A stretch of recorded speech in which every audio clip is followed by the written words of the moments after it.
All right, welcome everyone. Holding by the Book of Leviticus Chapter 16. Again, want to welcome everyone. Holding by the Book of Leviticus Chapter 16. We're in verse 23. We spoke last week about confessing the sins of the Jewish people. We spoke about the rebellious sins, and placed the Kohen Gadol, the high priest, would place his hands on the head of the he-goats, etc., and it's going to be sent away. So whatever, we spoke quite a bit about that last week. So again, we are holding by the Book of Leviticus, chapter 16, verse 23. So the Torah says, Uvav Uvaron El Moed Pashadas Big Day Abad Shalavash Bavoy El Kodesh Venichem Shah. So here the Torah says that Aaron shall come close, or let's say better, shall come to the meeting, the El Moed. He's going to remove his linen garment that he had worn when he entered the sanctuary, and he's going to leave them there. And he should leave them there. So what do I see? Torah says he's going to take off. He's going to take off the linen garments, right, when he entered, and then he's going to leave them there. Right? The whole question exactly what the order is, of the serving and what's going on. What's going on over here. So comes on Rashi. Rashi over here explains. First thing is, he says, what does it mean Aaron is going to come to the tent of meeting?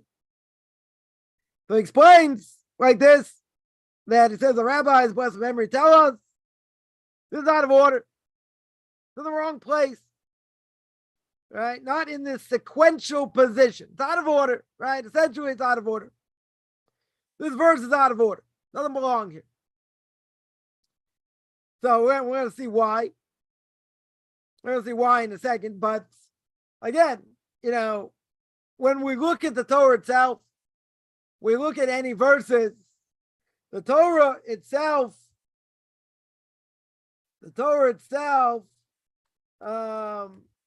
when we see what's going on, it's a bigger picture. Right? In other words, there's a whole scope of what's going on, meaning that there's other information. If we know the breadth of Torah, what at least the 5 books tell us, so then what can happen is the Torah can say one thing, but if I know other information, then the question will be, why say that? I might have a contradiction, right? There might be a contradiction there. It might be repeated. Torah doesn't repeat things, right? For no order, for no reason. Things, as we say over here, and we're going to go through in a second, and that is things are out of order. Maybe this doesn't belong. Maybe, a verse could be totally thrown out of context and put somewhere where, the whole question, what it's doing there, right? I'll give one example. There's, the book of Exodus, which we just started this week. In Exodus chapter 37, building of the Mishkan, right? Building of the tabernacle, let's get all the measurements, right? You got the loops, the bars, all these things. And then it says you got to keep Shabbat. So it goes through pages of information, right? Of how the tabernacle, how the Mishkan was built. Okay. Then all of a sudden, seemingly out of nowhere, it says you got to keep Shabbat. Makesher. Right? What's the connection? The rabbis say there is a direct connection. Because even though we know that's forbidden to do certain things on Shabbos, we know over here there's a juxtaposition of the verses. And therefore the verses are interconnected. If the verses are interconnected, then what do the commentaries tell me? That building the Mishkan does not supersede Shabbos. Meaning whatever is done in the Mishkan is forbidden to do on Shabbos. Right? And anything the rabbis tell us, anything similar. Why? So you don't transgress something more severe. Right? So the commentaries ask the question, what's the verse doing here? I already know a number of times. The Torah says keep Shabbos. So what does that have to do with the building the Mishkan? Right? So we just answered. Right? So there are times where the commentary is going to ask, what's it doing over here? Why is this verse here? Should be somewhere else. Right? Or there are events that are recorded that didn't happen at that time. Right? One example, the Synagogue of the Calf. Synagogue of the Calf is recorded in Parshas Ki Tisa, right? Much later in the book of Exodus. But it happened shortly after the giving of the Torah, Mount Sinai. The commentaries say, what's it doing over here? Right, the one possible answer is Ein Mukdam or Muchar b'Torah. The Torah was not written in chronological order. Right? It wasn't written in chronological order. So therefore, if something seems out of place, we can say, chronologically, that's not how we wrote it down. He wrote it down how we wrote it down, but doesn't mean it's necessarily in order. Right? Let's make clear. Right? It doesn't necessarily mean they wrote it that Moses wrote it down exactly when it happened. But there are other cases like this, like we're going to see now, that there are verses that seem totally out of place. Totally out of place. Comes on Rashi and says, Aaron came to say the meeting, what's it doing here? What's this verse doing here? It's not in the right order, right? It's not the sequential position, meaning it shouldn't be here. It's out of order. So they gave reason for their word. Says Rashi over here. In other words, they gave reason for their opinion. And they rabbis bring down in Yuma 32a, brought down over there, Tractate Yuma, speaks a lot about a temple and sacrifices. Also last chapter speaks about Yom Kippur, all about Yom Kippur. And what do they say? What does the Gemara say over there? They said that this entire portion is stated in the Torah, Rashi says, according to the order in which the service of Yom Kippur was performed. In other words, we've been going through this many weeks, going through this chapter, right? So Rashi's telling you that the whole service of Yom Kippur is in order. Right? It goes according to the order over here. Except over here. Except in this case. Right? Except in this case. This case is out of order. Because if you look at the chapter itself, there's a certain order. Right? There's a certain order for the service of Yom Kippur. Except for this coming. Because it says Aaron's going to come to attend the meeting for what? It's out of order. Out of order over here. Why? Because they said it takes place after the performance of the service of the old offering, i.e. the burnt offering. Right? And the burnt offering of the people. Right? As we're going to see. As we're going to see shortly. In the next verse. That all of which are performed outside. He says it takes place after the performance of the service of the burnt offering and the burnt offering of the people and the burning of specified parts of the bull and the he-goat. We're not going to get gross over here, but there were certain parts that went up also, all of which were performed outside the sanctuary. Right? They're performed, all these things, the Torah tells me, when are they performed? They're performed outside. Right? Outside the sanctuary. Okay. When he served, what was he wearing? He was wearing garments of gold. That was one of the materials. And then what did he do after the service? After each of these services, he immersed himself in a mikveh. Right? He went to the mikveh. He sanctified his hands and his feet. How did he do that? Rashi says he poured water from the basin or from the laver on them, as we say in Exodus chapter 30, verses 17 to 21. So what happens? You have these burnt offerings, and then which was performed outside the sanctuary. Then and he's wearing gold clothing, right? He's wearing these gold clothing. Then he immerses himself in the mikveh. He sanctifies his hands, and then he takes the clothing off, right? He takes them off, and he puts on white garments. Puts on garment of white linen. Now remember, Kohen Gadol, high priest, wearing gold clothing. The other Kohanim in general, on a regular day, do not wear gold clothing over here. They wear white. So here he changed from gold to white in general, and then he comes to the tent of meeting. Right? So he's going through all these things, and then he comes to the tent of meeting. Why? What's he doing there?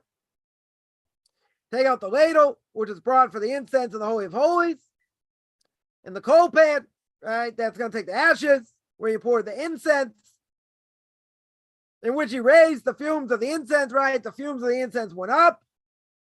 In the interior, i.e., where did it go up? It went up in the Holy of Holies. Now, what would I have thought? What does it seem over here? What does it seem that the Torah is telling me? Right? What would I think? So it would seem the verse is telling me Aaron comes into the sanctuary. Why is he coming in? Change his clothes. In other words, he wouldn't have undressed there, nor would he have left his clothes there indefinitely. Right? Because it says at the end of the verse, and it shall leave them there. For how long? How long is he going to leave the clothes back? Sorry. How long is he going to leave the clothes there? Torah doesn't tell me. Right? Now, we need any Karaites out there who don't believe in oral law. Give me an answer. Right? The Torah says, right, he's going to leave them there. He's going to leave. First of all, it doesn't say what. I don't think. 1 second. No. It says he's going to remove his linen garments. Very good.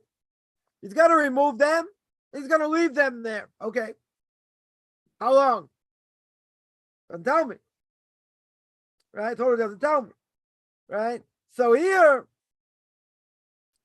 what's my assumption?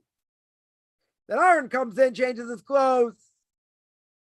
He's not going to undress there, but he's not going to leave them there forever. He's not going to leave his clothing there indefinitely. Right? As it says, he shall leave them there. Right? It would seem that there's no time limit. So he can leave them there, I don't know, for a day, 2 days, 5 days. It doesn't say, we don't have an answer over here, how long that is. Right? So the rabbis over explain, and what's the verse telling me?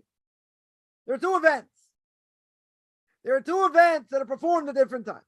First of all, while he's wearing his white linen garments, right? That's the first thing it says over here, is wearing these linen garments. Kohen Gadol, the high priest, is going to enter the sanctuary for what purpose? I don't know. Right? It's another problem over here. Problem is, we don't know why. Doesn't say. Torah does not tell me why the Kohen Gadol enters. It just says it's going to remove his garments. It's going to leave them there. Okay. What else is he doing there? Doesn't tell me. Right, that's the first thing. Second thing is, after he's done this, now he leaves the Holy of Holies, and he removes the white garments. Okay. He takes off the white garments, puts them away. Now again, what's the question? So the question is, what's he doing there? Is he just there? He comes out of the Holy of Holies, he removes his garments. That's the only reason? Doesn't sound like that's the reason. Right? What he's doing there. So previously we saw verse 18, when he left the Holy of Holies after offering the incense, what did he do? He left the coal pan, the ladle behind, while the incense is being burned. So the first part of the verse tells me, when he returned there, what was he doing? He was wearing the white garment. He's wearing the white garments to remove these things. Okay. Now, the question is, the Gemara is going to say he could have done this immediately after dispatching the goat to Azazel. Right? Look at verse 22. Right? What's verse 22 say? The he-goat bear upon itself all the sins, all the iniquities to a cut land, and he should send away the goats. To send away the goat to the desert. Right? That's what he should do. That's what he should do.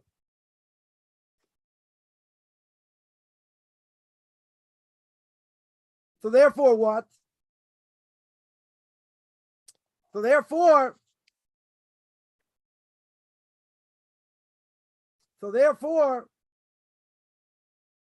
he dispatches the goat, right? That we said. He dispatches the goats to Azazel, right? That's what he does. That's what he does. And then what? Let's say better. Why? Right? What's the purpose of doing this? Because we have a tradition that's taught to Moses at Mount Sinai. It's what we call halacha l'Moshe Sinai. Not written anywhere, but it's a tradition that Moshe got this, was explained this at Mount Sinai. Even though the Torah doesn't tell me. So we have a tradition that the Kohen Gadol, the high priest, immerses himself 5 times on Yom Kippur. 1 for each change of garment. In other words, he changes his garments 5 times, and he immerses himself 5 times. But if he were to enter the Holy of Holies, immediately after sent away the goats, what garments what garments is he wearing? Right? He's wearing white. He's only wearing white. Now, if he's only wearing white, what's the problem? What's the issue over here? If that's the case, he's not making 5 changes of garments. So he wouldn't be immersing himself 5 times. So therefore, the Gemara says it must be that after he sent away the he-goats, for Azazel, what the Kohen Gadol do? What the high priest do? He immersed himself, changed back to his garments of gold. Right? That's what it seems like over here. And then he would immerse himself again, wear his white garments, perform the service of removing the coal pan and the ladle, but not until later. Right? Now we're going to see. Now we're going to see, did it later in the day. Right? As we're going to see in verse 24, 28. So therefore, very simple, I would say, this verse 100% out of order. It's out of order. So it can't be in chronological sequence, because after his removal of the coal pan and the ladle, he should undress, dispose of the white garments in the manner described as Rashi said, right? Or as we're going to see, right? So it's a problem, big problem over here. That's out of order.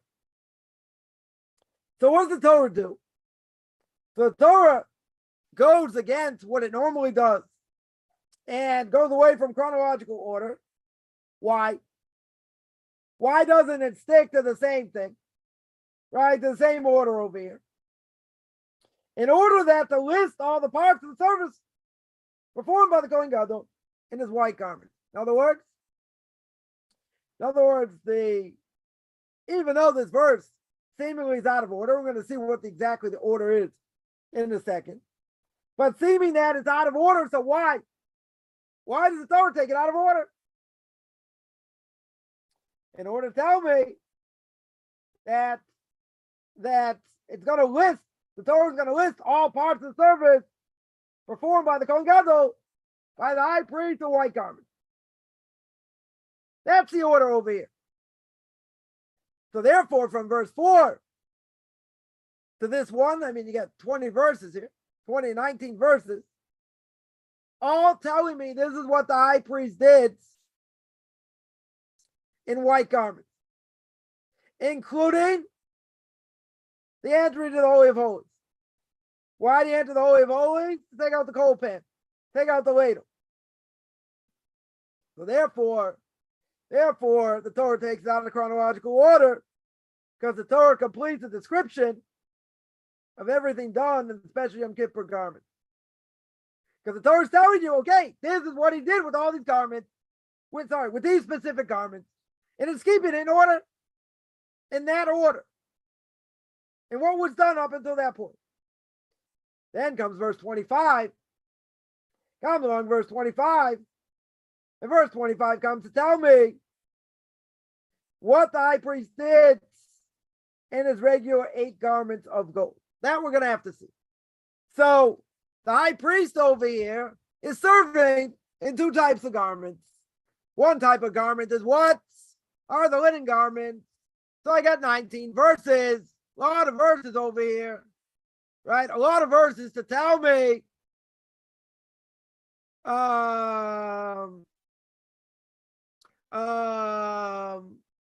at the end of the day, totally out of order. But it's telling me for 19 verses, a lot of verses, right? 19 verses to tell me, serving in white linen, right? These white linen garments. Now comes verse 25, which we're going to see one day, right? I don't think we're going to see it today, right? But we are definitely going to see it. And that is that it's going to explain what he did in his regular 8 garments, right? In other words, there are linen garments that the Kohen Gadol wears. There's gold garments he wears. We're going to see where, when.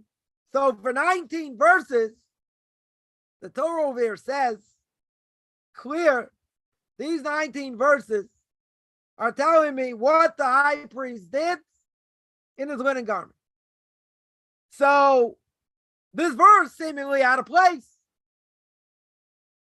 So what does the Gemara say?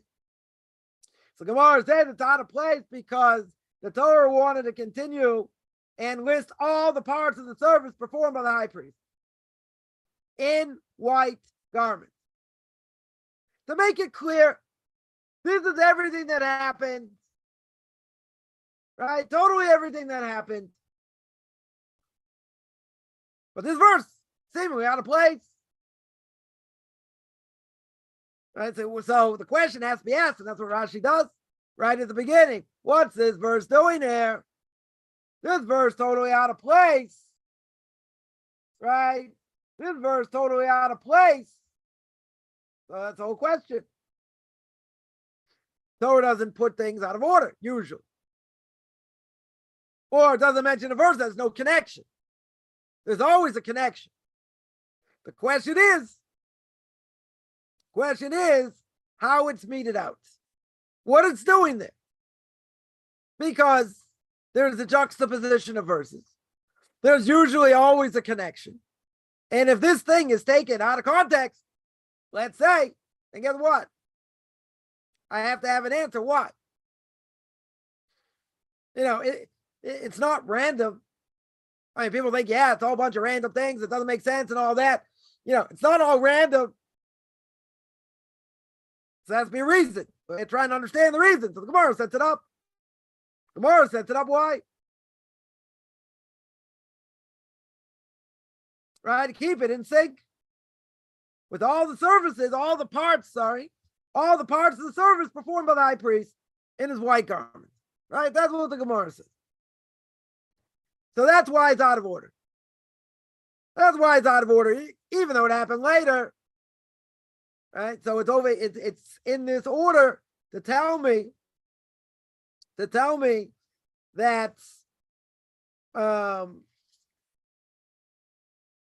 that all these things that are described in the last 19 verses are telling you actions performed by the high priest in his white garment.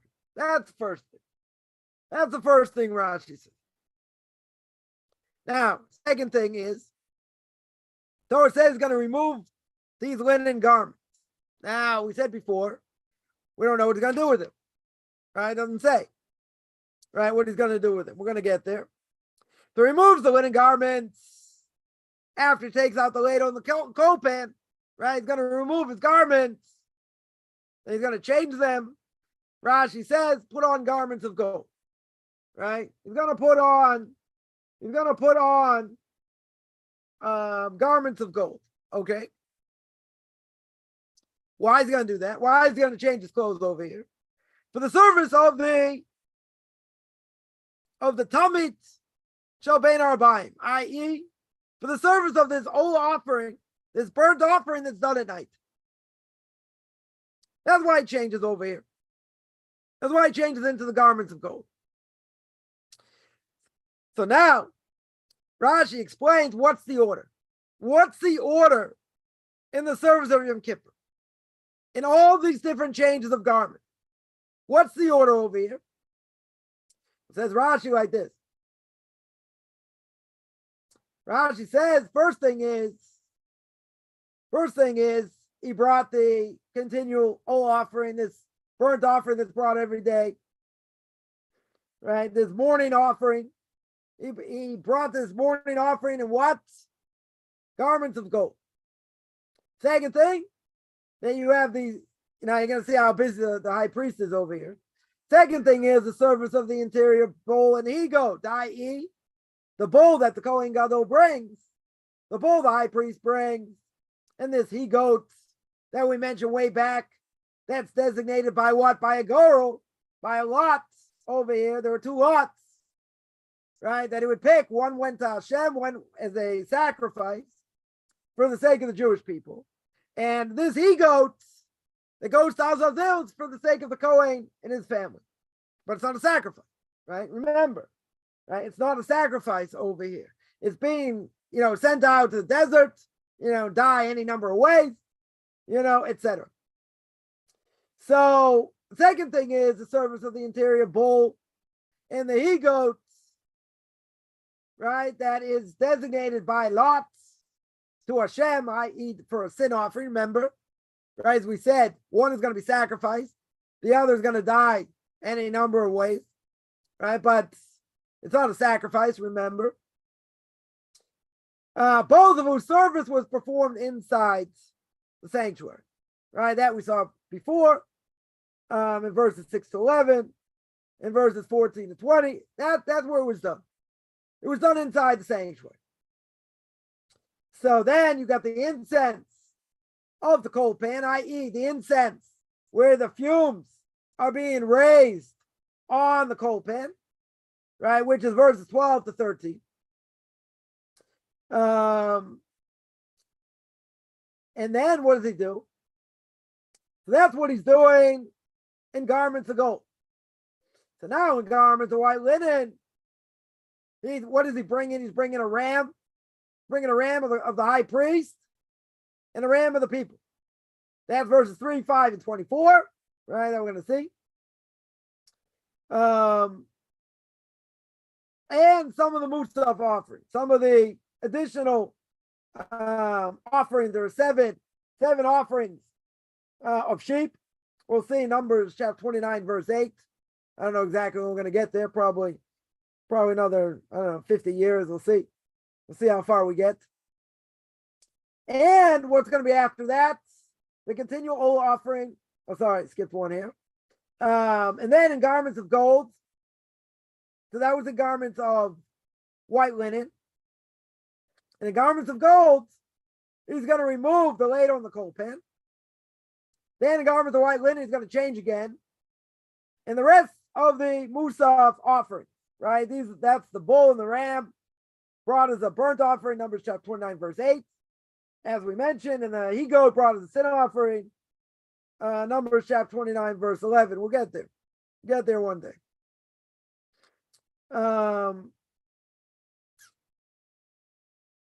And he's going to bring the continual old offering of the evening and the incense of the sanctuary, which was burned on the inner altar in garments of gold. So there, the incense where the fumes were raised, that was done twice a day. Again, take a look at Exodus chapter 30, verses 34, 36. That is opposed So the incense of the coal pan referred to Rashi above. Because those fumes were raised in the Holy of Holies when? Only one day of the year. The only day of the year was this day on Yom Kippur. So he switches back and forth. Right? You see certain things he does in the clothing of linen, the garments of linen. Other things he switches and does in garments of gold. So the order of the verses over here, Rashi continues, goes with the order in the performance of the service. In other words, why do we have the order the way the Torah brings it out? Because that's the order was done. That was the order was done. Right? First thing is, he's going to send away the he-goat to the desert. Right? That's verse 22. Then he's going to immerse his flesh in the water. Right? That's verse 24. Right? So verse 22, he's going to take this he-goat. He's going to send it to Azazel. The Kohen Gadol, the high priest, is going to change into garments of gold. Then he's going to perform the service of the ram. That's brought as a burnt offering for himself and for the people. Right? Then what's he going to do? Then he's going to immerse his flesh, we said. He's going to go out, he's going to offer his own burnt offering. Right? That is, that's verse 24. That we just mentioned. And he's going to bring also the fats of the sin offering, also going to burn. That's going to be the next verse, verse 25. We'll get there. And all the steps of the service mentioned, the entire remainder of the portion. Right, until the Torah says in verse 28, until thereafter he may enter the camp. In other words, all these other things have to happen before he comes back in. Right? And then the Torah says, Aaron shall come. Right? Our verse. So this verse should really be after verse 28. Right? That's how Rashi's coming out over here. Right? Which means over here, this verse out of order. Because the Torah just gave me a whole order. Right? All these verses. The Torah gives me this order. Right? Totally gives me this order. So now that it gives me this order, it gives me this order of all the things that are happening, and all the sacrifices and things that are being done, and he's changing his garments and this and that. So then after he does everything, he comes back to the camp, and then we have our verse. Then we have our verse 23, right? So now, again, we're going to go through these next 4 or 5 verses. And after verse 28, he's going to say at the end of the verse, therefore he may enter the camp. And then you got verse 23. That's the whole point. You got verse 23. So what's he telling you? It's out of order. Verse 23 comes after. He does all these things. Right? So the Torah is telling me, as we said before, all the things he did, he served in white garments. This is what he did. Right? This is the service. This is how it went down. And then there are other things he did in gold garments. And they had to switch and he had to wash. Right? He had to go to the mikvah back and forth. Not so warm during this time either. Right? It's going to be very cold as well. That's why they, heat up the floor for him so he didn't get so cold. But he's got a lot to do. I remember in the prayer book of Yom Kippur, I remember, feeling I got gypped, not being a Kohen. I'm just like everybody else. I'm not from the tribe of Levi. Right? So, after, going through, what the Kohen Gadol, what the high priest had to go through, I was like, you know what? Probably not worth it. Probably not worth it over here. It's a lot of work. It's a tremendous amount of work. Taking these things out, taking out the ladle, the coal pan, doing these offerings, doing the incense, going back and forth, and immersing. You have to remember, he's fasting. You tell me he's sipping some coffee, he's eating this and that. Very good. All right, he'll rest. He'll get a little bit of time to rest, this and that. He's doing all this while he's fasting. All right, keep that in mind. Keep that in mind as well. So it goes this whole order of what he did, and he switched, and then this, and then that. And then by verse 28, it says, therefore he can enter the camp. Okay? Then he can enter the camp. Tremendous. He can enter the camp. So then we have verse 23. This is our verse. And in verse 23, it says, Aaron shall come. That's where it should go. So instead of verse 29, verse 23 should come. But that's why it's out of order, as Rashi explained. We're going to go through the whole service and explain how it goes, soup to nuts. no pun intended, of where the Kohen Gadol served in all his white garments. And then Rashi gives you the whole order of what he did and how he switched back and forth. And this verse again should not be here. This verse should be much later. But again, we have the reason why what it's doing over here. Last thing Rashi explains is that he shall leave his garments there. Right? Shall leave them there. For how long? Doesn't tell me. So here Rashi says that these garments, they require permanent storage. What does that mean? What does permanent storage over here mean? That he should not use these 4 linen garments on another Yom Kippur. In other words, once he served with these 4 garments, these linen garments, right? These 4 linen garments, maybe if they get dirty, he's allowed to wash them, use them for next Yom Kippur. No, not allowed to. Totally not allowed to. Once he used these 4 garments for Yom Kippur, he can't use them for another Yom Kippur. Now, the Ramban over here, we're going to see the Ramban in a second. But the Ramban here says it's inconceivable. Inconceivable the high priest is going to leave his garments and attend the meeting forever. Indefinitely. That's what the verse seems. Because he says he's going to leave them there. Well, very good. Any Karaites out there? How long? Come on, give me a number. 2 days, 3 hours, 5 weeks. Doesn't tell me. Totally doesn't tell me. Right? Rather, he's going to leave his garments, the Ramban says, in a sense, he's going to leave them, never to use them again. That's what it means. It doesn't mean he's going to leave them indefinitely. That's what it sounds like. And again, that's why we always say that when we look at what the Torah says, you got to think. You got to think, the Torah begs to be explained. It begs to be explained over here. Right? Because Torah's not telling me anything. The Torah just telling me he's going to leave them there. Okay. How long? How long is he going to leave them for? I don't know. Your guess is as good as mine. Right? Without knowing anything, what would I assume? He leaves them there forever. I don't know. Someone will come take them, put them away somewhere. I don't know. Maybe they'll get washed. Maybe they won't. Who knows? Doesn't tell me. Doesn't tell me. Simple explanation would be he leaves them there forever. No time limit. Ramban says that can't be. Doesn't make any sense. Why do he wears these garments? What? Just to leave them there for what? So the Ramban says no, can't mean that. When it says that he's going to leave them there, it means he can't use them again. Right? Leave them there in a sense that they're never to be used again. Right? That's what the Ramban. That's what the Ramban seems to say.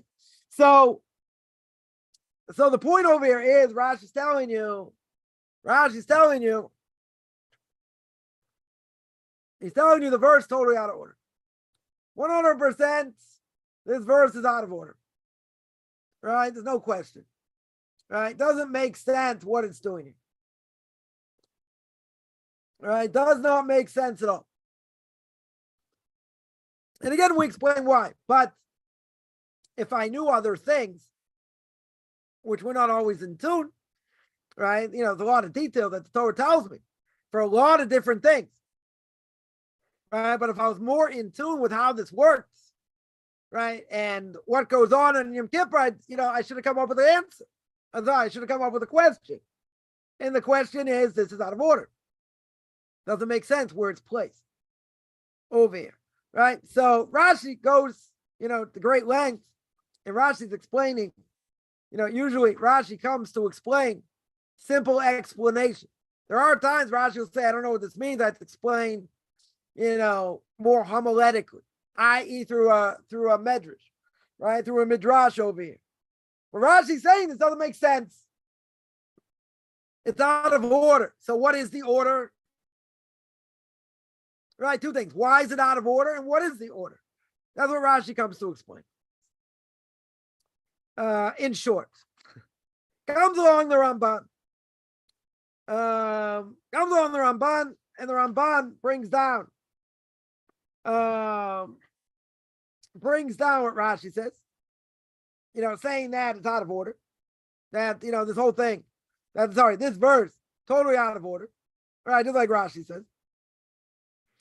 And he says,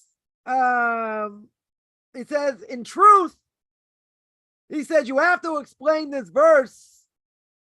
He says, darsheni. What does darsheni mean? Darsheni means I have to explain it. I have to explain it in a way where I have to give a homiletic interpretation. Simple explanation. Okay, Rashi explained. Rashi explained over here what's going on, right? And why it's out of order. Comes along the Ramban and says, I have to explain it homiletically. Why? Why? Because the Ramban asks like this, how could Aaron be given a command? How could he be given a command to come to the tent of meeting for the only reason just to take off his clothing?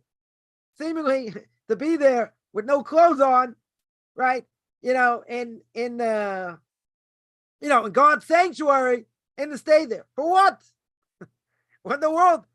The Ramban here says, the Torah tells me what? Again, what does the Torah tell me? The Torah tells me, Ba'aron Elo Moed, and Aaron comes to the tent of meeting, Pasha this big day abad, he takes off the linen clothing. That's what he's there for. That's the only reason. That's the only reason the Torah tells me Aaron comes to the tent of meeting just to take off his clothing and nothing else. He says, why would the Torah tell me that? Not my question. The Ramban asks this question. What? Telling me he's going to be left there naked and he's going to be standing there for how long? We don't know. Right? So the Torah's telling me, guess what? He's going to be there, no clothes for however long, and that's what the Torah tells me. And he's coming to take off his clothes. Why would the Torah tell me that? The Torah's only telling me he's there just taking off his clothes? I don't know. The Ramban says it doesn't make sense.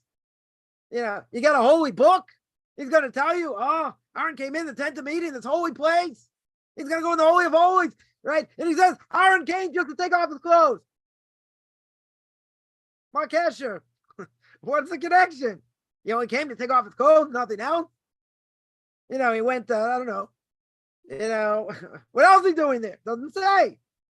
He said, that's hard to imagine.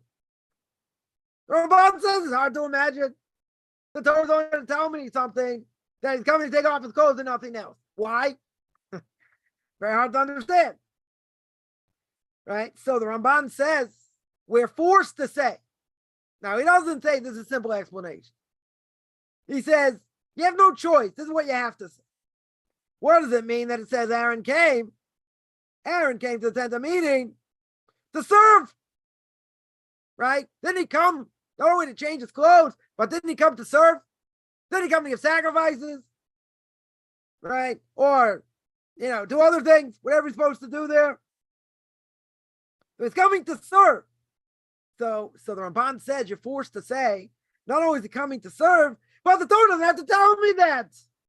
The Torah doesn't tell me, Aaron came. Well, what did he come for? Maybe he came to play chess with himself. I don't know. Maybe he came to play tiddlywinks. Maybe he came to play marbles. Maybe he's going to play Trivial Pursuit. I don't know. Does anyone play Trivial Pursuit anymore? And it was big in my day, growing up. But okay. I don't know what else he's doing there.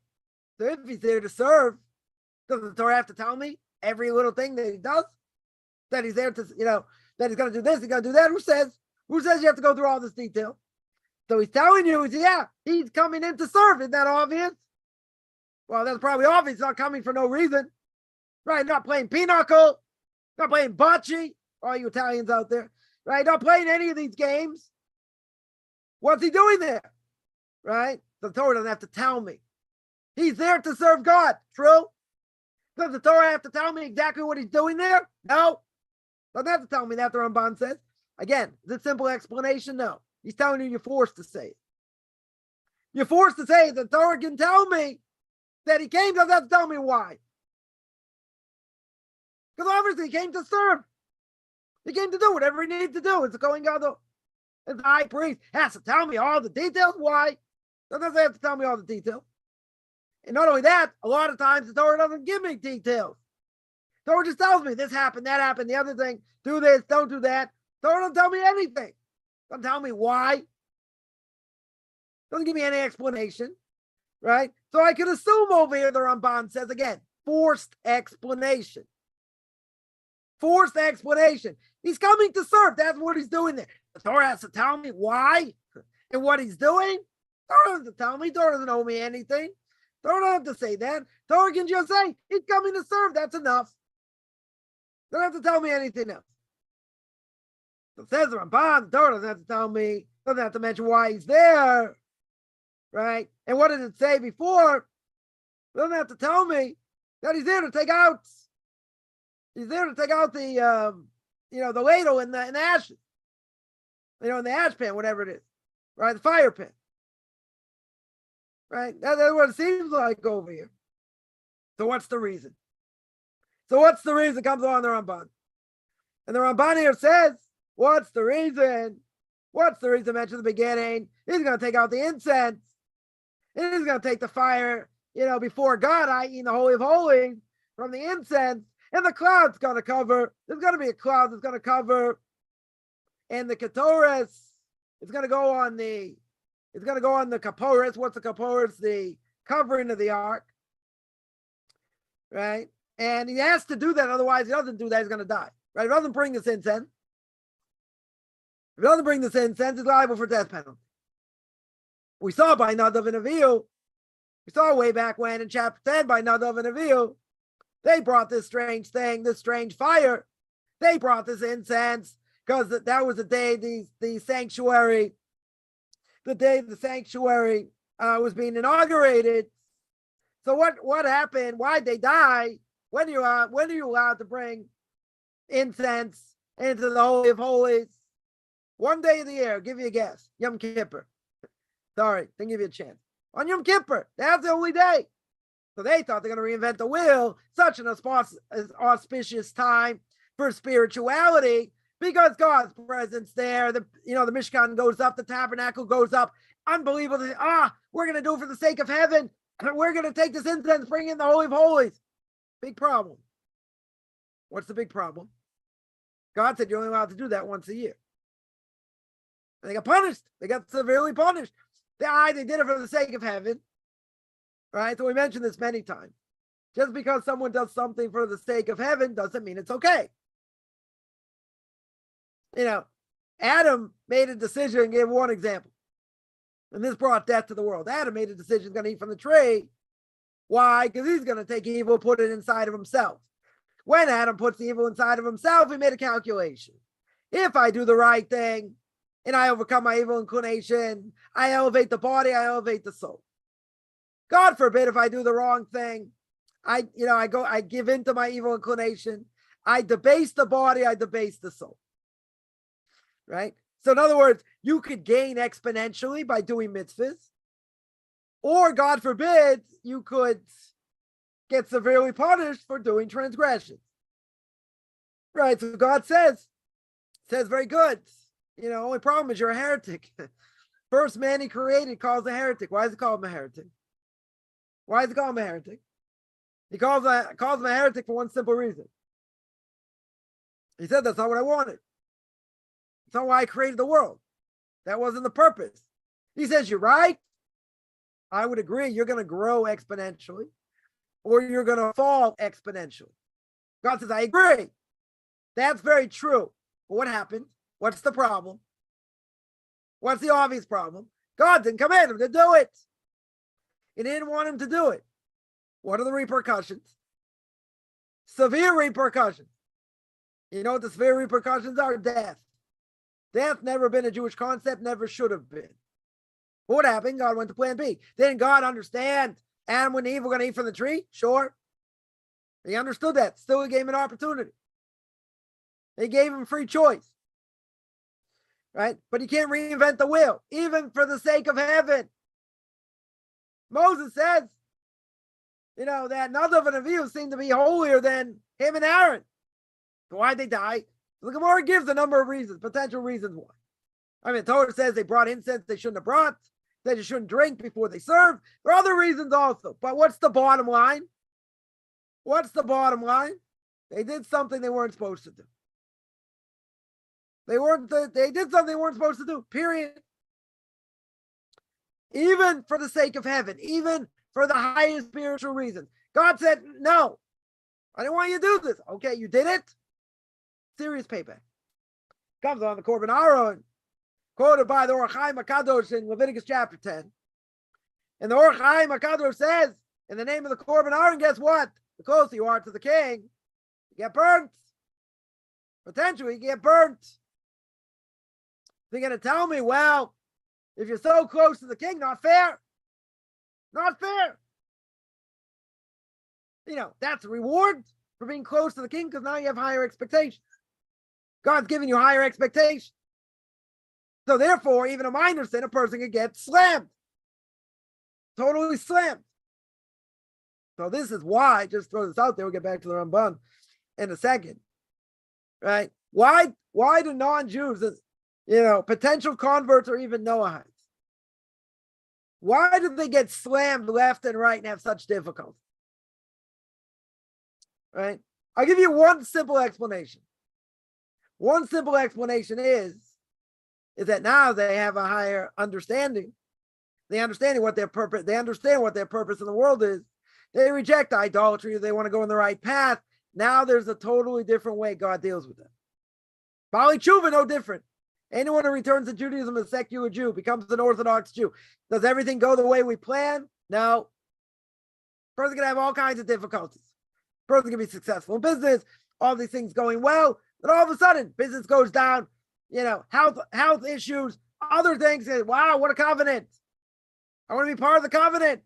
I want to tap back in. This is the payback. Person could ask the question, what's the reason? What's the reason? Because now you're looking at the world with a different set of rules. Beforehand, the biggest question you may ever ask in your lifetime, do I put ketchup or mustard on my hot dog? Someone's going to say relish. Someone's going to say mayonnaise. Doesn't matter. That's the most important question people ask. Now you're going to tell me. Now I understand. There's a God. He runs the world. There are expectations. That's a different way of looking at the world. Now you're at a different level. Doesn't matter what you know, what you don't know at this point. What the difference is God knows, oh, now I see you're searching. Now I see you want to reach a higher spiritual level. Well, now it's not going to be same. The playing field is different. Right? You look at Abraham. Everyone was walking around with their pocket gods. Here's Bob. Don't leave home without him. Everyone had their pocket gods. And all these people said, hey, God ever speak to you? No. They ever said anything? No. But I know there's a God by design. And he was able to convince the masses, him and Sarah. They were able to convince the masses. So what happened? What happened to Abraham?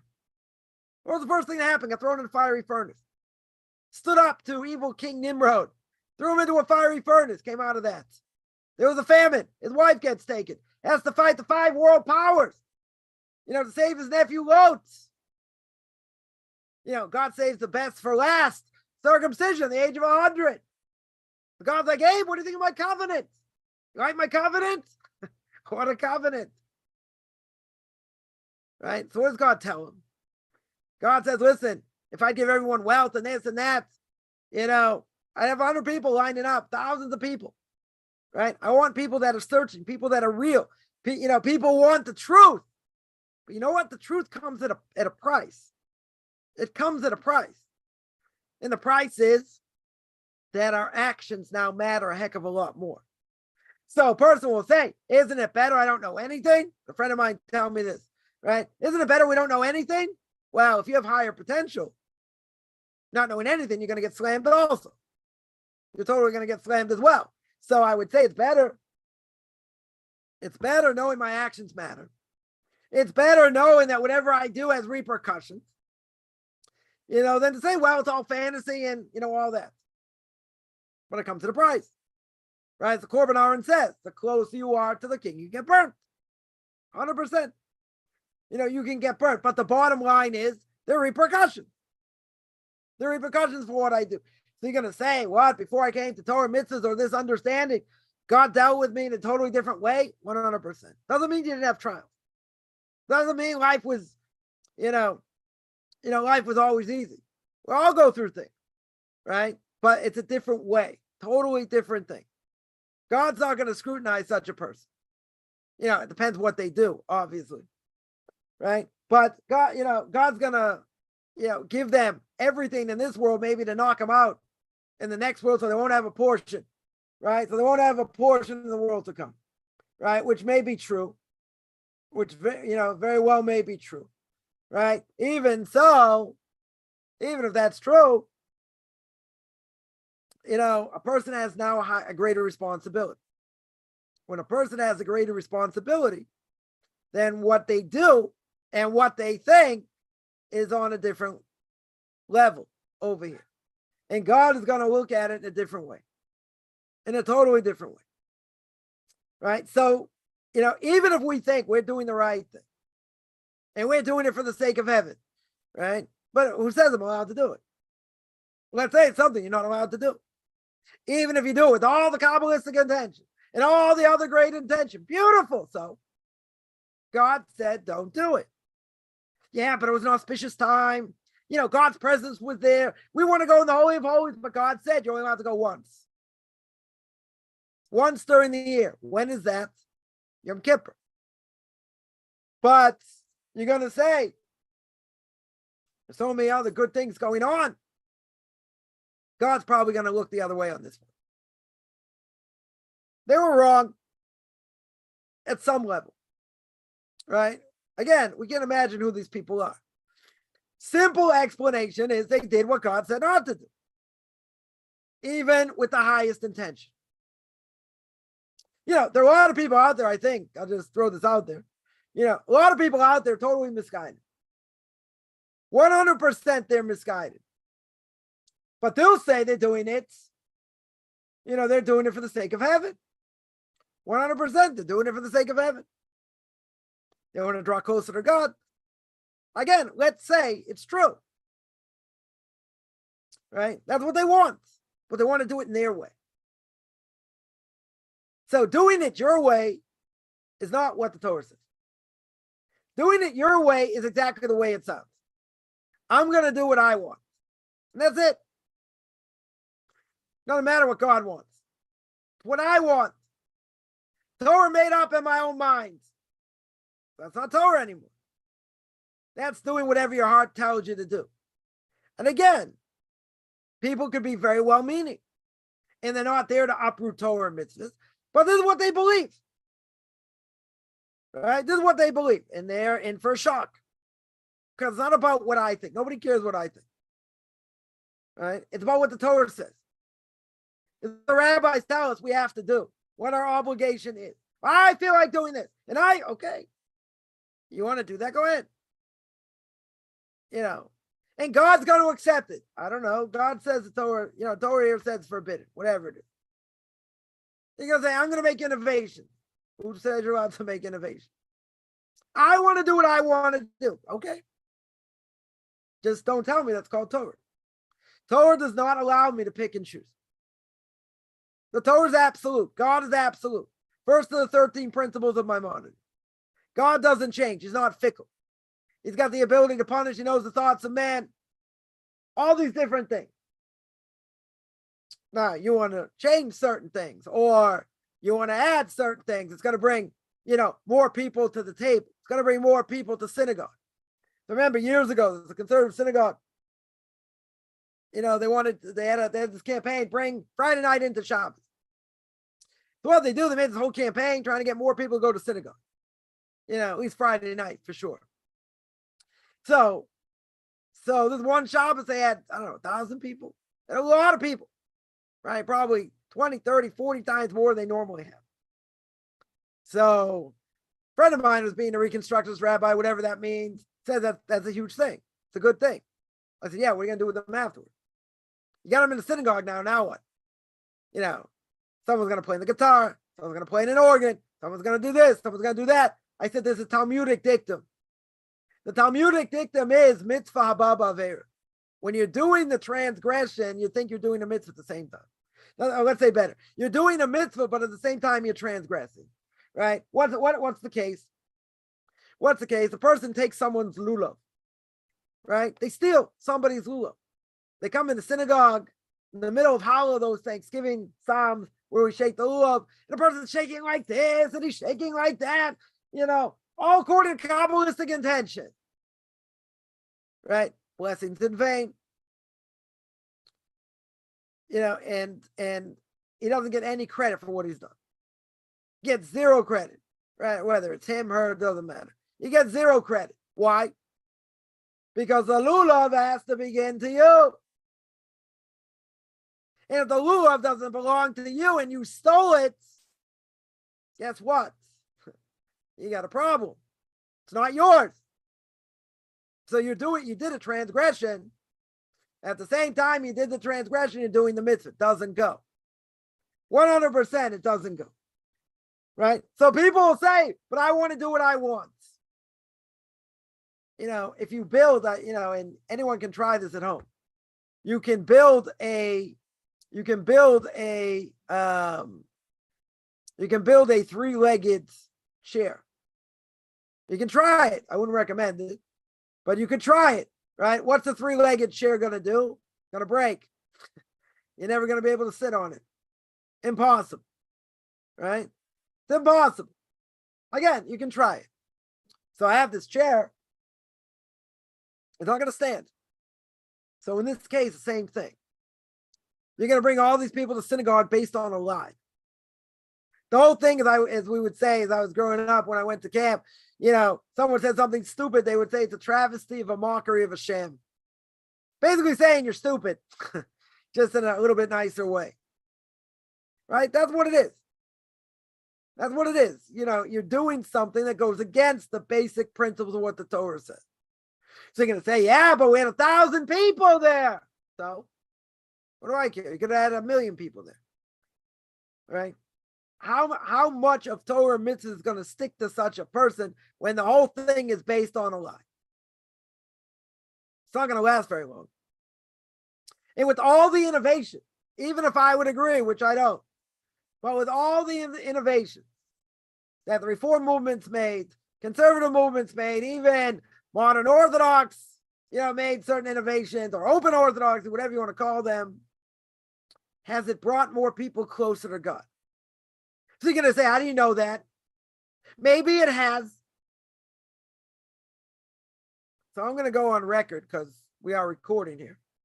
I'm going to go on record and say, no, I don't know the thoughts of men. I'm not God. I'm not playing God. I didn't play him on TV either. Right? I'm not even going to put on my funny glasses and my funny mustache. Not even going to do that. Right? But somebody who's coming to synagogue on a false premise. Now, does that mean they can't come to Torah mitzvahs the way that Torah mitzvahs should be observed? I'm not saying that. It could happen. There are people that, grew up in these type of synagogues, became religious, right? Became religious later, despite what they saw, etc. But, could that spark a person? Could that spark a person to Torah mitzvahs? In theory, it could. Right? I'm not going to be so pessimistic. Right? In theory, it could. But the problem is, we see what the end result is. The end result is the Reform movement, conservative movement are losing people by the tens of thousands every year to assimilation into marriage. During the 1990s, early 2000s, there was a study done that basically showed that we're losing 35,000 Jews a year to assimilation into marriage. Now that was 20 years ago, more than 20 years ago. I would venture to say that number's double, at least. Probably losing 70,000 a year to assimilation and into marriage. Now, what about people who become religious? Jews who weren't religious become religious, or converts? How many people become religious or convert during the year? Ain't close to 35,000. Certainly ain't close to 70,000. Right? You'll be lucky if it's 1,000. I'm being generous. Right? I'm being generous. You want to tell me 10,000? It's a joke. But, I'm somewhat in a good mood today. So, maybe I'll only throw out 10,000, right? I ate some hallucinogenic mushroom earlier, maybe, right? But again, not even close, not even close. So even if you tell me you're losing 50,000 a year, you're losing 49,000 a year, let's say, it's a disaster. It's an absolute disaster. And what's going to happen? These people are going to disappear spiritually. I don't care how many people belong to the synagogues. They're all going to die eventually. They're all going to die. That's what's happening. Certainly in the conservative movement, nothing to talk about. They're all dying. There's a synagogue. It was a synagogue that my parents' synagogue, used to join with in the high holy days, have a lot more people and this and that. And what happened? So I told my father, take your gavel, take a gavel, bang it on the lectern, on the beam and say, repeat after me. Yiskadav, Yiskadash, right? Say, my son in Israel says, Yiskadav, Yiskadash, right? The mourner's prayer. It's going to die. It's going to end. Right? Now, how do I know the synagogue is going to die? Because the average age of people going to synagogue is about 75. Right? It's a mourner's minyan. That's what we call it. Right? Most people are there to say Kaddish, say the mourner's prayer. How long is that going to last? Not going to last that long. So a friend of my father's, someone I knew, many years, he said, you tell your son in Israel never sell. We're never going down. Now, you can say, okay, Coffin's a prophet over here. But the writing's on the wall, right? 1 year, 2 years, 5 years. It's going to die. It's just a matter of when, because there's no one going to be around. Who's going to take it over? Nobody, because everyone's too old. So what happened? This person says, you tell your son, we're never going to die. How many years did it take? 2 years. They ended up selling the building. That was it. Gone. Right? So you're going to say, my Coffin's a prophet. No. I mean, I might be, but, I'm going to show humility here. Right? Obviously not. But the point is, that's a very easy score. It's very easy. The average age is 75. They're going to die. All these other synagogues, they're all dying. And even ones that are alive, they're on life support. They're on life support. My parents' synagogue, still on life support. Should have died already.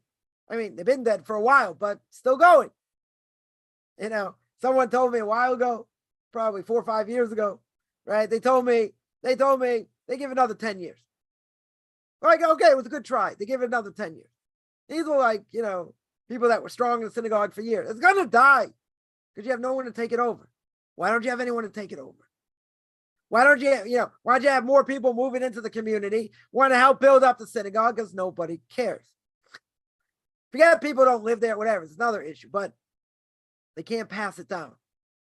So I would tell you, you want to tell me, someone's going to say, come on, we'll do all these innovations. We'll do all these different things. That's going to bring more people. In theory, maybe.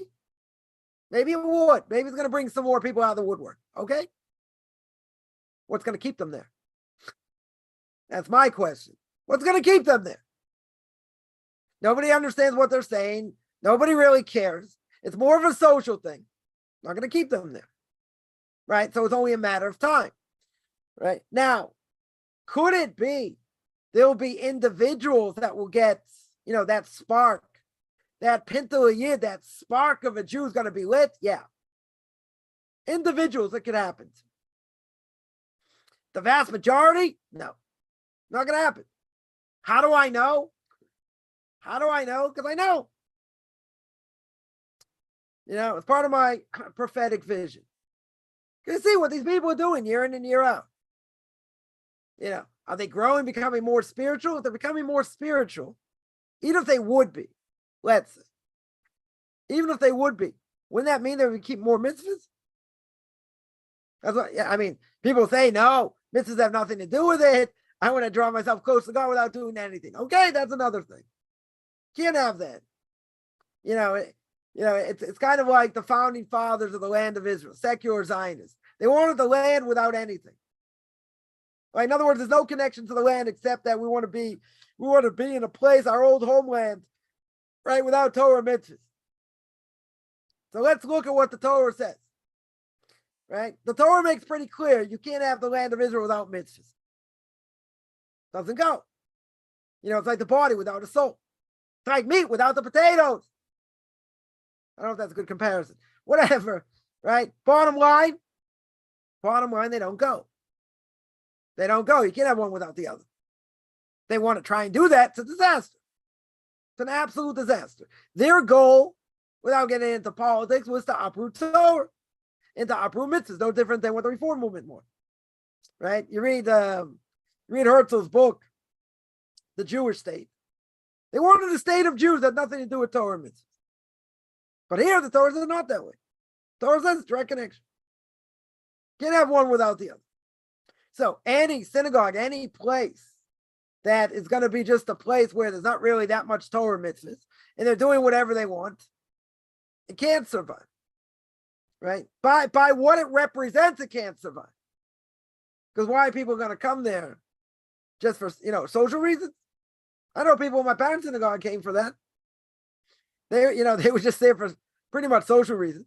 I mean, some a little more traditional, I would say. Probably true. There were some people that were more traditional. True. Very true. But I had someone wanted to ask me, like, when I was on my journey, he said, do you really believe in this stuff? So I said, well, I wouldn't have ticked off so many people if I didn't.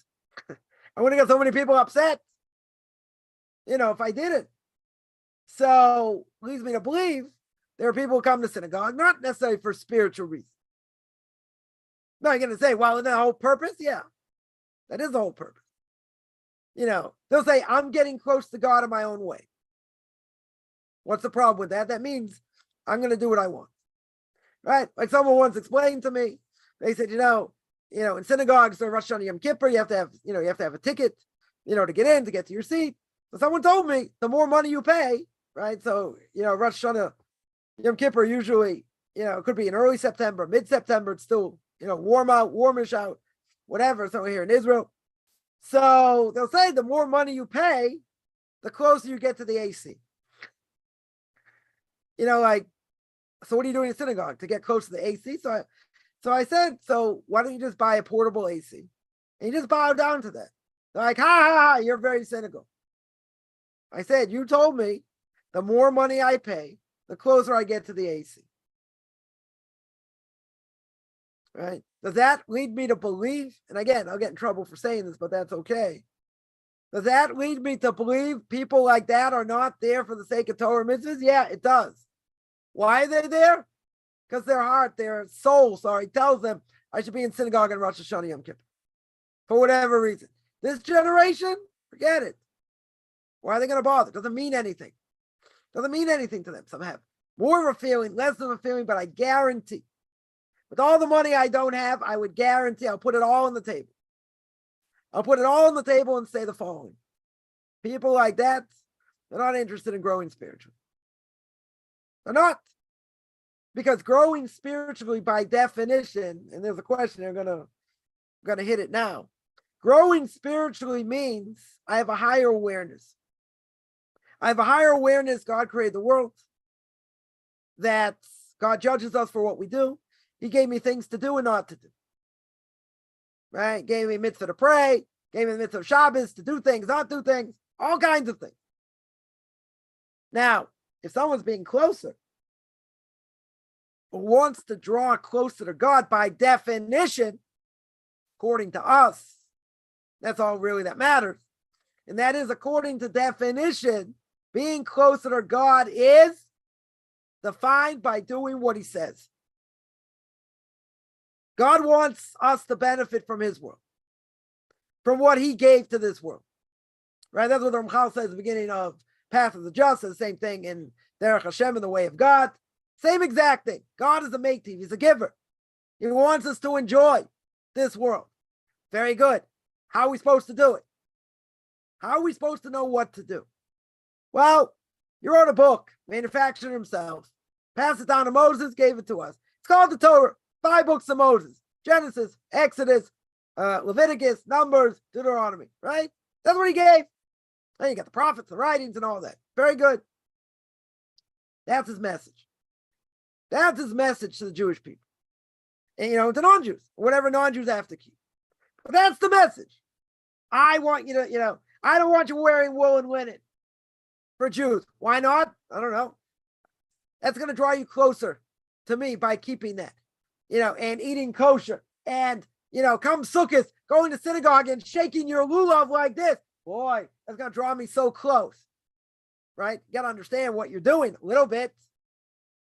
A little bit, we go through the motions, right? But all the things we do, whether we understand it more or less, doesn't matter. Everything we do opens ourselves up spiritually. That's what it does. It automatically draws us closer. It strengthens us spiritually. I mean, tell me, so why aren't we like walking on water? Why aren't we walking on thin air saying, I'm so excited to be a Yid, to be a Jew or to be a non-Jew in the process of JIT or a Noahide? Why am I kissing the ground every second? Because there's such a thing called Moreno V'Rabbeinu, the Yetzer Hara, an evil inclination. He knocks us down. You want to be so excited? You're not going to be able to hold on to it for 3 seconds. Because the evil inclination is going to say, you got other things to deal with. You got bills to pay. You got this. You got kids doing this and all these other things. Doesn't give you a chance to breathe. Right? But God gives everybody a golden opportunity. See, we're not like any other quote unquote religion. Every other quote unquote religion is believe in the Savior, otherwise you're frying hell forever. Muslims say that. Christians say, everyone says it. What does Judaism say? You want to pardon Torah? You don't have to convert. You can still eat shrimp. Not a problem. Right? You can eat squid, you can eat shark, you can eat, pork. Doesn't matter. Won't affect you in a negative way like it does a Jew. Right? So that being said, does a Noahide have to convert? No. Certainly not. Not obligated whatsoever. If he wants to, okay. Or if she wants to, fine. Right? Now, does that mean if they don't convert, they're going to fry in hell forever? No. They can certainly have a portion of the world to come. God gives everybody the opportunity to tune in. You want to tune in? Very good. You don't want to tune in? It's payback. Torah says it's payback. Right? But people say, I can't do this, I can't do that. Okay, you're right. A lot of things we can't do. Okay, so a lot of things we can do. People think, Shabbat is just restriction. You can't touch this, and you can't, use electricity, and you can't, all these different things. Right? What about what I can do? We're very rich in other ways of what I can't do. It's not just, this is forbidden, that's forbidden, the whole thing is forbidden. It's like, okay, you're going to take this bitter pill, but it's going to make you feel better. No, I don't want to take it, but it's going to make you feel better. Right? I'm not saying Shabbos is a bitter pill. Right? But people look at anything to do with spirituality. That's for them. I'm conservative or I'm reform or whatever. It's a golden opportunity God gives to tune into his world. Golden opportunity. And so many people just waste their whole lives. They waste doing all kinds of things.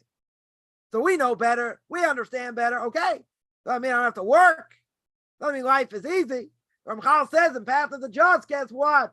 You're in this world to toil. That's what we're here for. We're here to toil.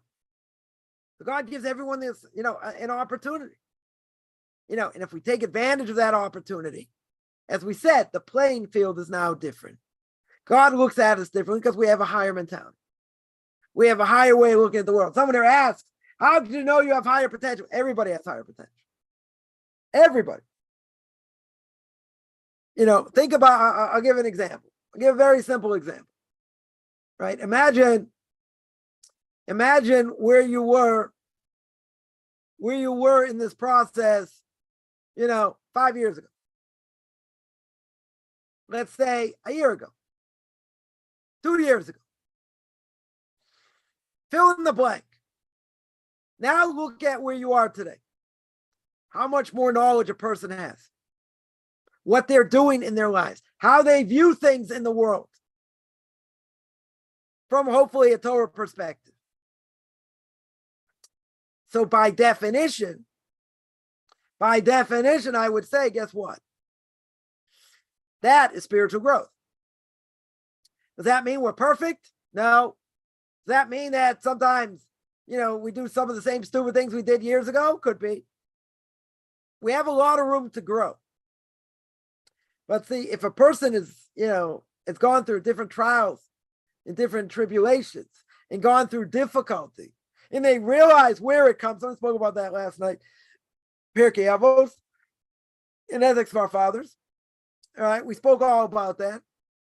That everything comes from God. If everything comes from God, who am I to complain about anything? It's what God wants. So two different approaches.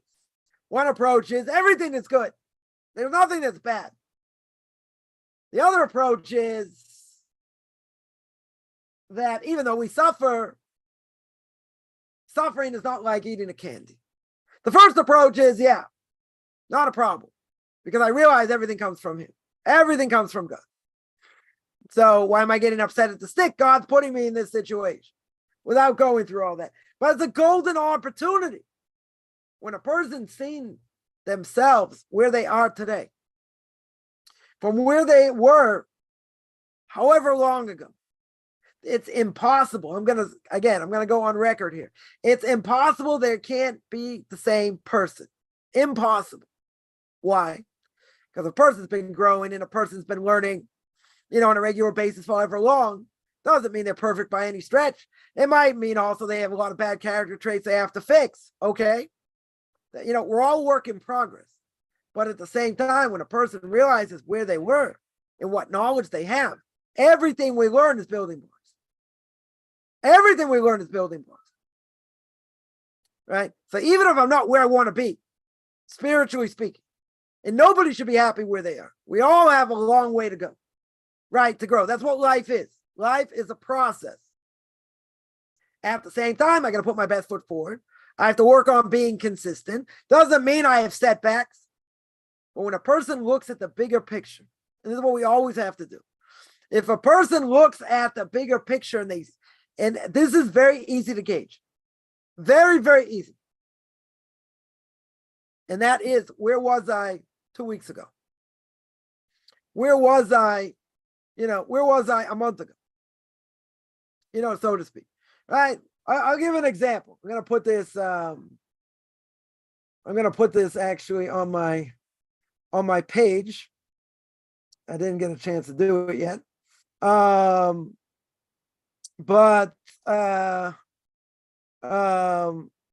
someone here wrote,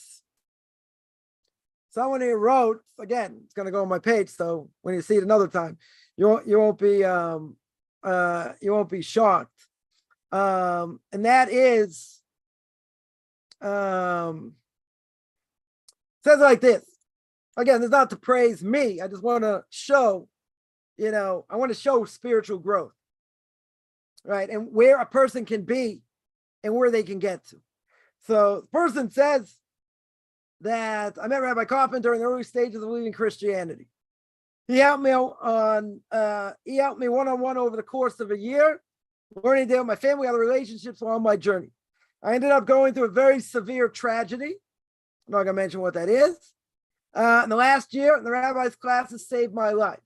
I had very little support from family and friends. He gave me reading material, stories, whatever, life, emunah, bitachon, believe, faith in God, etc. And basically, thank you for helping along this way to a Jewish conversion and on to a new perspective on life. So they say, okay, chalk one up for me. But that's not the point. What's the point? The point is that over this year, this person struggled, went through a lot of difficulty, tremendous amount of difficulty without going into detail, right? A lot of difficulty, right? And through learning, through Jewish philosophy, through working on things in emunah bitachon, this person's not the same person. He's not the same person. Now, again, I'm not saying that to brag. And nothing, God gave me a lot of heavenly help. It has nothing to do with me. But what's the point? My point is, over a year, this person went through transformation. An unbelievable transformation. But he did it with unbelievable self-sacrifice. And at the same time, transformed who he is. Changed who he is. By learning. By getting the message. By putting the building blocks together. Now, is that easy when you go through trauma? No. No one's going to say it's easy. Nobody's going to say it's easy. At the same time, though, when you have a different perspective, you have different ways of looking at things, and it gets reinforced and you put it into your life should not be the same. Almost it can't be the same. Why? Because you're integrating ideas into your life. They're going to be life-changing. Now, does that mean you're going to be perfect? No, not at all. Does that mean everything's going to go the way I think? No. Right? We want everything done instantaneously. That's what we want. Right? We live in an instantaneous generation. I want it now. I want it yesterday. Right? It takes time. Whatever I learn, whatever I learn are building blocks. Now, again, wherever a person's holding, we're not, again, it doesn't mean a person's going through trauma over here. Could be, but in order to change, somebody points out, taking small baby steps. Okay. Small baby steps are also good. Can't jump too far, too fast. But that doesn't mean you're of knowledge. Person will say, you can't learn it. It's too hard. And it's this. Person, you'd be surprised. You'd be surprised how much knowledge, that you have. Does that mean you have all the knowledge? No, certainly doesn't mean that. I get, questions all the time. Very good questions. Very good questions. People were thinking, why does it say this? Why does it say that? Other people were thinking. Now, what about changing who they are? That's a whole different thing. That we got to cut ourselves a little bit of slack. Change is hard. Any change is hard. Even a little change is hard. Rabbi Yisrael Salanter once said, founder of the Muslim movement, change one character trait. One is like almost an impossibility. But that's what we have to strive for, right? So when a person learns, we all like to learn new things, right? We can sort of get bored of learning the same thing, but you always have to review. But when a person learns, they gain. They gain more than they think. Right? We put ourselves down. Oh, I don't know this. I don't know that. Yeah, there are a lot of things we don't know. A lot of things we don't know. But there are a lot of things we do know. Everyone according to their level. So the evil inclination can come along and say, yeah, it's too hard. It's this and that. But again, think about where the person is. Think about where you were. Thinking about the knowledge that a person has gained. That this is not a small thing. Not at all. Does it take time? Oh yeah. It takes a lot of time. Right? It takes a lot of time and to remember and to learn it. It's all about life. That's what it is. Someone said, family said, wasn't there more to life than God? No. There's nothing more important. Not football, not sports, not entertainment, nothing. Nothing comes in front of God. You'll tell me, you got family, you got other things. Okay, you got priorities, different things. Fine. Right? But when it comes to Torah and mitzvahs, nothing more important. Nothing. Takes time. Takes discipline. It takes time to acquire. You got to give yourself a lot of time. Again, when I started learning, I had a lot of information I was missing. So I had to make it up. I had to find time to learn different things. So, I made efforts, to fill gaps. But that's what you have to do. It doesn't come automatically. Person's not going to put, is not going to put, a tractate of Talmud or a Chumash or put on their head and say, yeah, I'm going to get it through osmosis. You're not going to get it through osmosis. You have to work. You have to review. You have to struggle. That's what it is. Learning is a struggle. It's hard. Some people it's easier, some people not. Whatever. Bottom line, even when we're not holding where we want to, I think people will be very surprised, probably shocked. Probably shocked if they look back in life and they see where they are now. To me, it would be impossible for the person to be the exact same person that they were. And it didn't affect them at all. For a person, let's say, to listen to classes, to learn and this and that, impossible that it doesn't penetrate at some level. Some more, some less, some is going to take longer, some is going to take shorter, right? It never goes to waste. It's there, right? It's part of it, becomes part of us. Change is a different thing. Change is hard. Changing anything is hard, right? So even something little, when we take even a little step, that's a huge thing. Huge.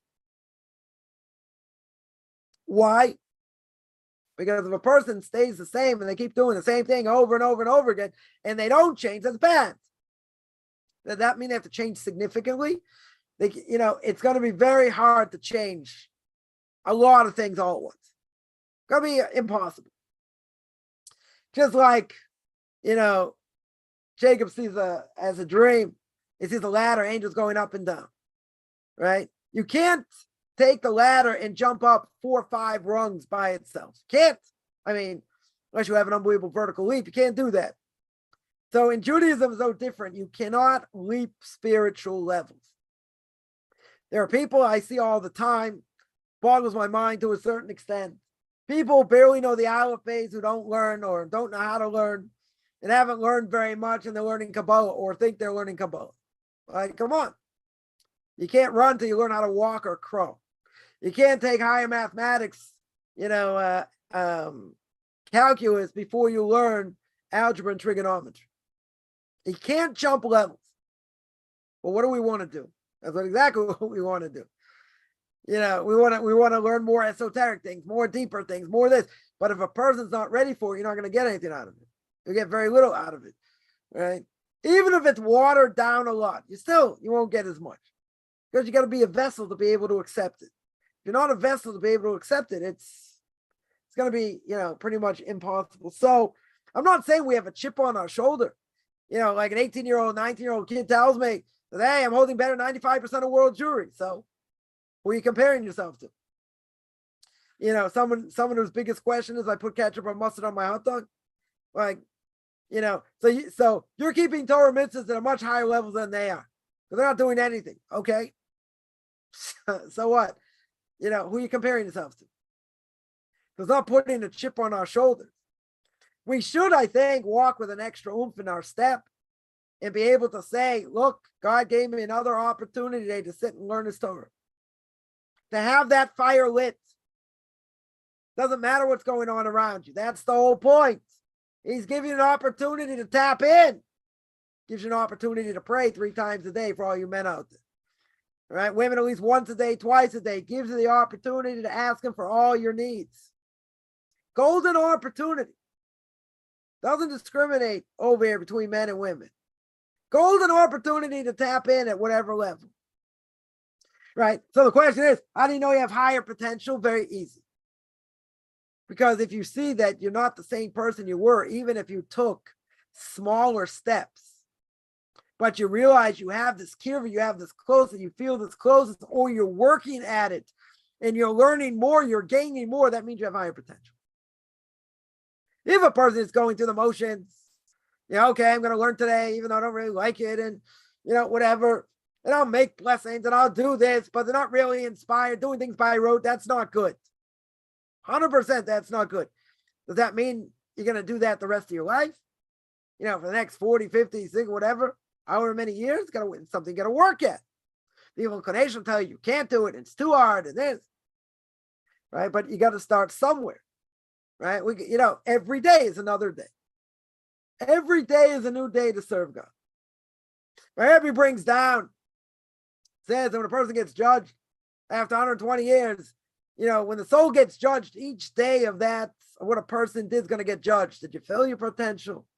You didn't fulfill your potential that day. Before you go to sleep, think about what you did, what you didn't do, what you wanted to accomplish, and see where you're holding. If you're honest, it could be kind of depressing also, right? But it puts us in perspective. What am I living for? Right? I eat to live, I live to eat. That's not a life. That's not what life is. You need to eat in order to sustain the body. True? You sustain the body, sustain the soul. But okay, how much can you eat? Some people can eat more, some people less. Not going to get gross here. We know where it's going eventually. Say, that was such a good meal. 4-course meal, this, that, totally stuffs, can't move. Feel like an Oompa Loompa. right? You're like an Oompa Loompa. Okay, you can't move. Beautiful. You're allowed to eat. You're allowed to enjoy. But food is not food is not an idol over here. People use food like idolatry also, in different ways. But that's not the point. Point is that everybody has potential. Now, some people may kill their own potential. They may waste their potential. Totally could waste their potential. Right? But someone who's growing and they want to grow now, even if you don't reach whatever you're trying to reach, even if you fail and you pick yourself up, even if you get knocked down, you pick yourself up again. Guess what? Bottom line, right? Bottom line is you're not giving up. You're telling God, I'm still here. You're telling him, I'm going to serve you. I don't care. You want to make it harder? I'm still going to serve you. Right? I said this recently, a few times. Okay, you want to do this? You're calm. You're the one in charge. You're the one calling the shots. I'm not going anywhere. You're right. I have to be better. I have to work harder. 100%. 100%. We all have room to grow. Right? But look at the world that we live in. When we think this mentality, it's a different world.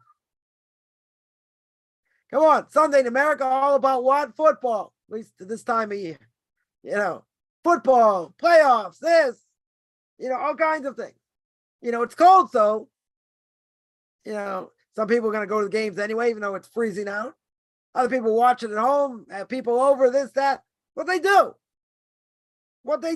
That life, they'll say it's enjoyable. That's only part of my life. Okay. Right? What are we living for? Right? That's really the question. Am I living to get closer to God, to do what he does? Or am I living for my stomach? Or am I living for you fill in the blank? Whatever it is. Some people will say, no, family's important. Other things, I don't know. I see things that just, boggle my mind. It's not, I shouldn't say it's like, it's so incredulous. But you wonder, like, if a person, is doing the same things they did when they were younger, then they haven't grown. There are people that, they'll put on Facebook, they go cross country. They'll tell you every place they went, what they saw. People go here, people go there, they do this, they do, okay. People can go on vacation. Not saying people can't go on vacation. Right? But, what people put up and what quote unquote, they think is important to put up, you look at it and you say, really? Like, this is so important. I can say, who are you to judge? People can do what they want. You're right. Let people do whatever they want. But we're in the game over here of drawing close to God. That's what we're here for. God gave us a book. He gave us instructions. He told us how to do it. That's what we have to do. And either we're going towards God, becoming closer, or God forbid the other way. There's nothing in between. Either you're going up or you're going down. Right? There's no such thing as being mediocre and saying I'm going to be I'm going to be neutral like Switzerland. No such thing. Right? No such thing. But it comes at a huge responsibility. And a person can pay a severe price, 100%. Right? 100%. Right? Someone there points out, you want to change your ways and you're learning and you feel like you don't know anything. You're right. The deeper we learn and the more we learn, what do we see? We see we don't know a lot. That's definitely what we see. Right? The Mishnah in Pirkei Avos says in Ethics of Our Fathers, person going to say, everyone to think I'm so great because I learned a lot of Torah. What does the Mishnah over there say? No, that's what you're created to do. So if that's what you're created to do, why are you bragging? That's what you're created to do. So you learned a lot of Torah. Okay. So what? What if you have the ability to learn a lot more? That's what you're supposed to do. Certainly as a Jew. Non-Jew doesn't have to learn as much, unless they're going to convert. Okay. Right. But at the same time, there's a heck of a lot to learn. And even if you learned a lot, well, very good. Right? You learned a lot. So why are you patting yourself on the back? You pat yourself on the back because, oh, look what I did. Look how much I learned. Look at me. It has nothing to do with you. God opened you up. God helped you. Fine. But that's what you're created to do. If that's what you're created to do, where's the ego? Or ego, as we would say here in Israel. Where's the ego? That's what you're created to do. That's what you're created to do. I don't have anything to say. That's what I'm supposed to do. Some do it more, some do it less. But that's what you're supposed to do. Right? So again, it's how much effort I put in. And if I put in a little bit of effort, God can open up doors in other ways. Knowledge-wise. Inspiration-wise. Something you can just, light bulb could go off in a person's head. And say, okay, this is it. I've had enough. Enough with this. I want to change. They're inspired. When a person ever gets inspired, you grab it. You grab it as long as it's going to last, because it's not going to last that long. Again, what is Torah? King Solomon says in Proverbs, Torah is something you got to look at like diamonds and rubies. You got to acquire it like you want to make $1 million. You're going to work 12, 14 hours a day doing this, doing that. Whatever it is, try and, make a lot of money. Okay, you got to be determined to acquire Torah the same way.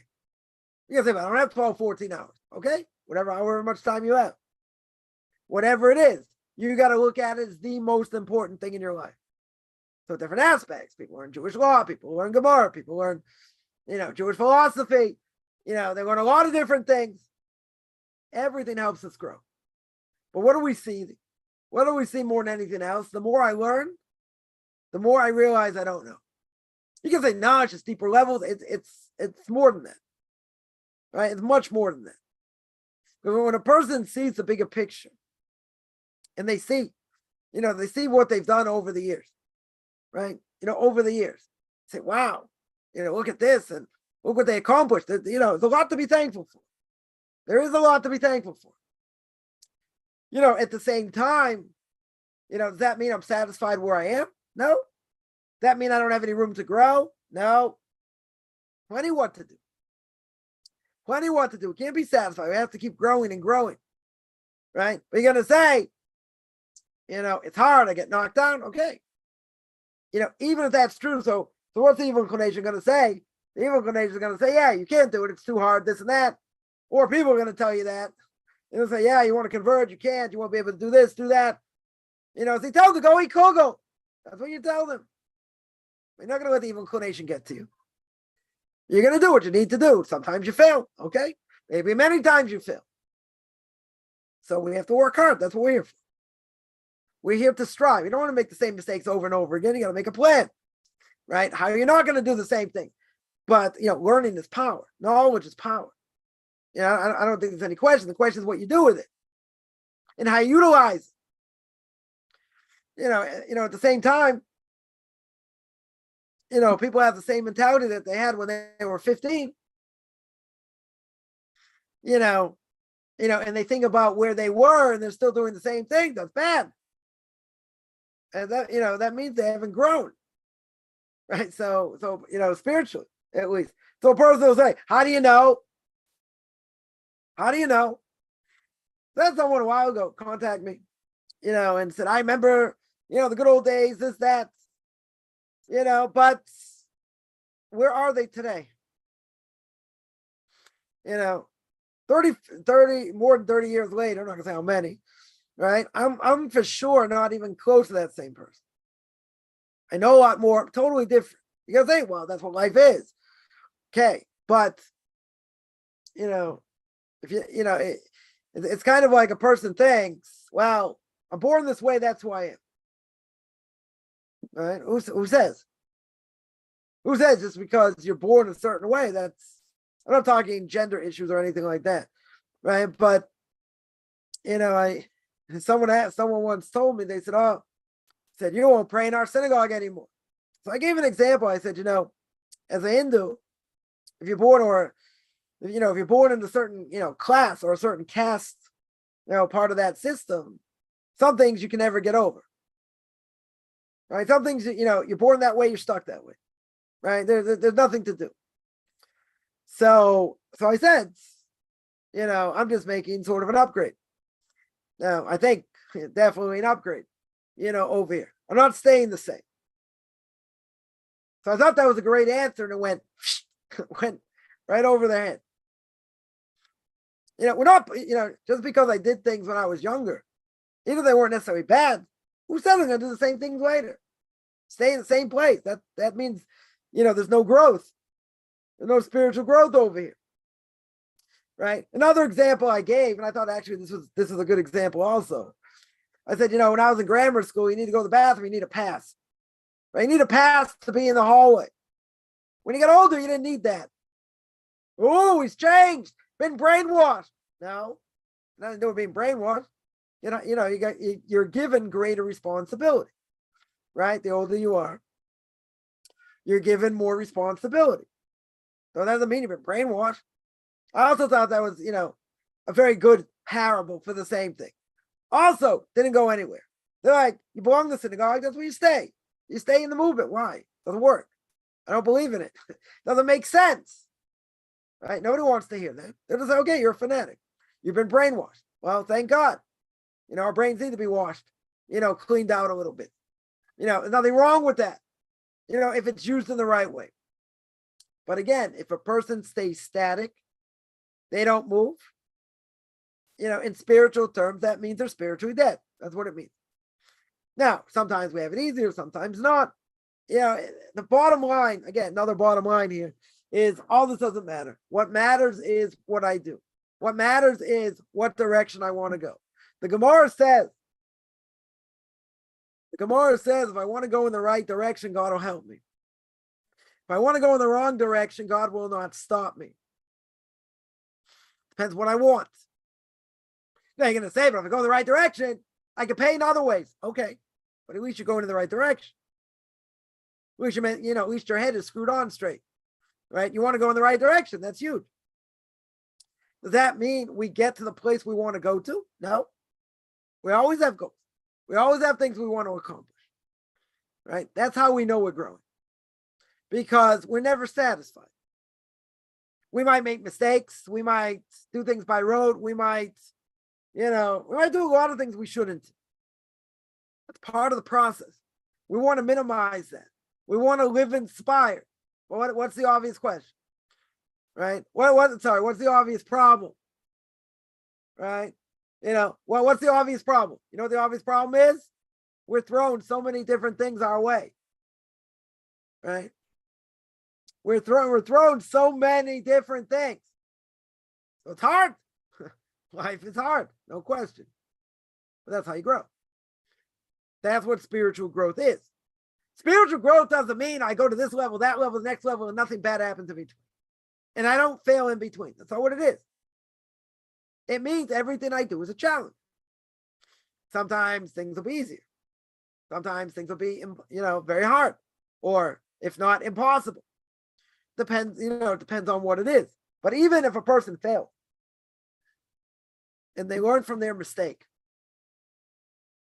and next time they work that much harder to overcome it, and they do, that's huge. Doesn't mean you can't fail in the future. Doesn't necessarily mean that, right? But again, there are ups and downs all the time. And a person say, well, there are more downs because I get more beaten down in life. Okay. We get beaten down in life. 100% true. 100% true. The question is looking at what happens and how to see it in the bigger picture. And how to see that, I mentioned last night in Pirkei Avos, right, in Ethics of Our Fathers, that everything that happens, everything comes from God. So what am I getting upset about? It's what God wants. He's using these people as messengers. Right? The example was by Yosef Atzadik. By Yosef himself, he always said his brothers.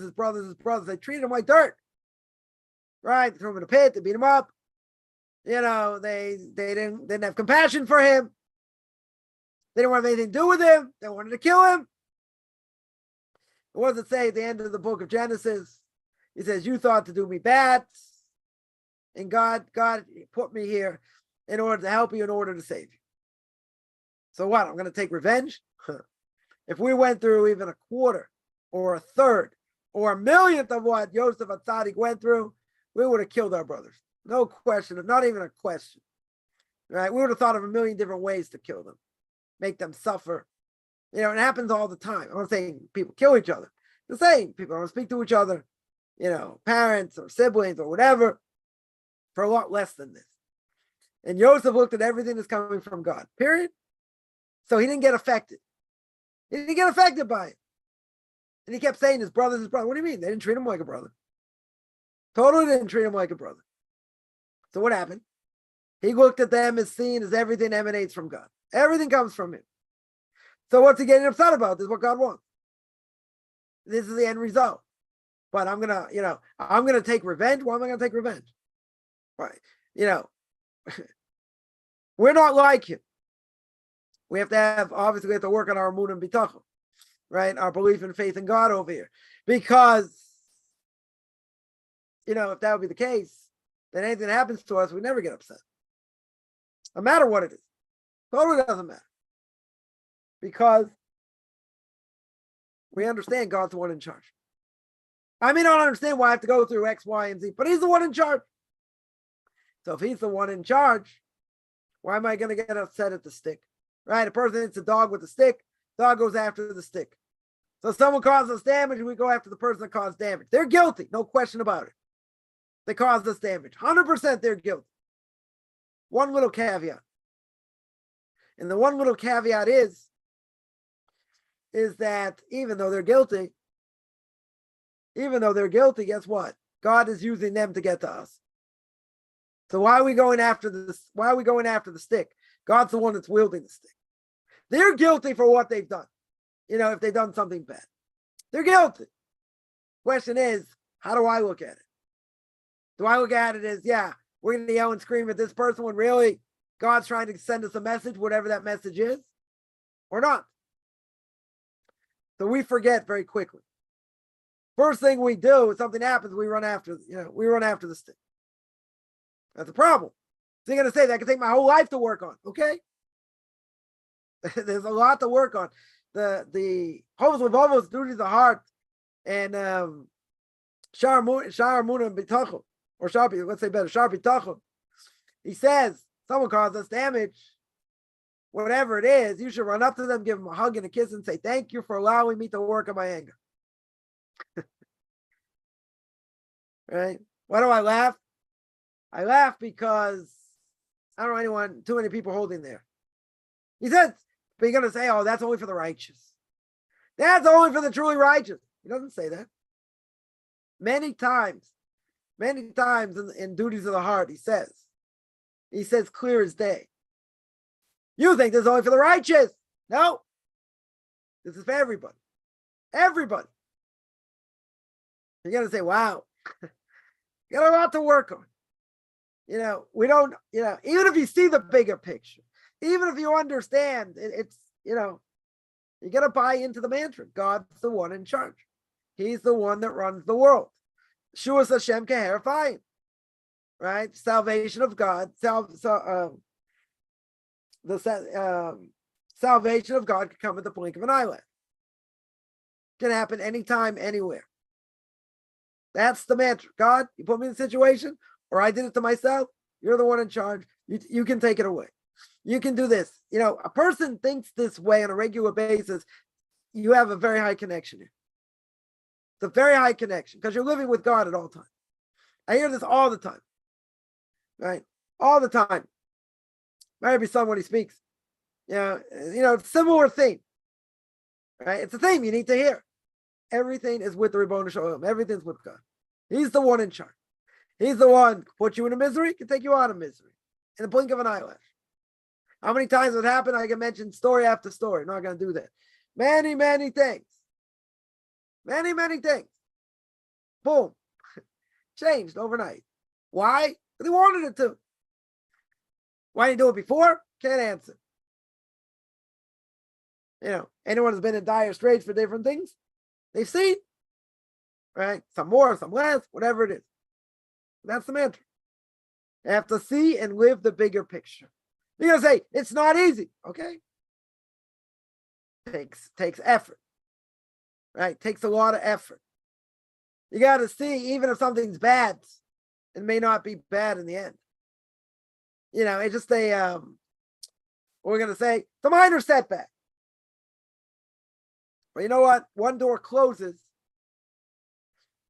other doors can open. Seen this also. I think, oh, this is a terrible thing that happened. It looks bad. 100% it looks bad on paper. Okay? Right? My answer was, God, what are you going to do now? I did this, didn't want to do it. Let's see. What are you going to do? Ball's in your court. Let's see. Let's see how you're going to get me out of this. Let's see how you're going to do this. Okay. Would I have thought about certain things happening in a million years? Nope. Never. If I would have thought, let's say, in a list of 1 to 200, certain things I would have said would have been 350,220 on the list. Never would have dawned on me. Not in 150 million years. God can do anything. That's the mantra. It's always the mantra. And if he doesn't, it's okay. He doesn't want you to have it now, whatever it is. And he's going to squeeze you, and you're going to work on yourself, and whatever it's going to be. But he's the one in charge. He can slam you shut left and right, different things, then open something where you least expect it. You least expect it. But what is, I'll tell you one other thing. I think we didn't get far with this Ramban, right? I'll tell you one other thing. What does God want to see more than anything else? What does he want to see more than anything else? So what God wants to see beyond the shadow of a doubt, what God wants to see beyond the shadow of a doubt is mysterious nefesh, self-sacrifice. That's what he wants to see. He wants to see that, you're going to hold on for dear life. Doesn't matter what he does. You got 100% belief, even if it's hard. And you're just going to, trudge along and say, okay, this is what you want. I'm not going anywhere. I've seen it by, a number of people. They were willing to do certain things which were hard. Hard's not the word. Seemingly almost impossible. Impossible to do, but they had to do it. They didn't have a choice. They had to do it. Right? If they wanted to get to the next stage. Right? In certain things. And what happened? And I'm pretty convinced this is the reason. I could be totally wrong, but I don't think so. Right? I know someone struggled, financially, spiritually, and in the conversion process, different things. And they made a decision. I'm not going to say what it was, whatever, a very hard decision. Very, very hard decision. But they knew in order to go forward, they had to make this decision. They had to make the decision. Now, what happened? When they made that decision, this person struggled financially for years. For a number of years. Number of years. Person made this decision. After that decision, which again, very difficult decision to make, but he had no choice. They really had no choice. Had to make this decision. What happened afterwards? What happened afterwards is financially things turned around. Spiritually things turned around. Working in the rabbinical court, other things. Overnight. I'm not going to say it took months and this and that. I'm telling you, literally overnight. Overnight. All kinds of doors open. Doors, financially. Doors, conversion-wise. A lot of things just went zoop like that. And I'll do it again. Zoop like that. Why? Why did it happen? So I'm convinced, beyond the shadow of a doubt, person made a life-changing decision. An extremely difficult, life-altering decision. God looked down and said, wow, now I see you're really committed. Now I see, 100%. Now I'm going to open up other doors. And that's what happened. If you would have told me 6 months down the line, 8 months down the line, a year down the line, things change slowly. Could you attribute it to that? Maybe. Probably could still attribute it to that. When you see something like that, very direct, extremely direct, right? And in a short amount of time,